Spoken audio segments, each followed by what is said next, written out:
Ini chocolate indulgence.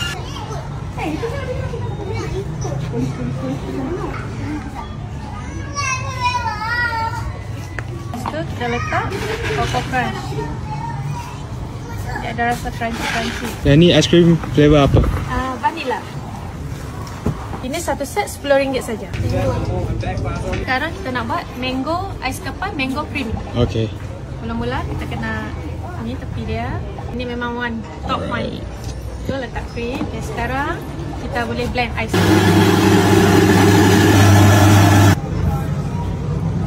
So kita letak flavor lagi. Spice mango. Flavor di atas ni.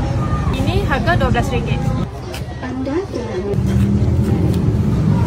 Wow.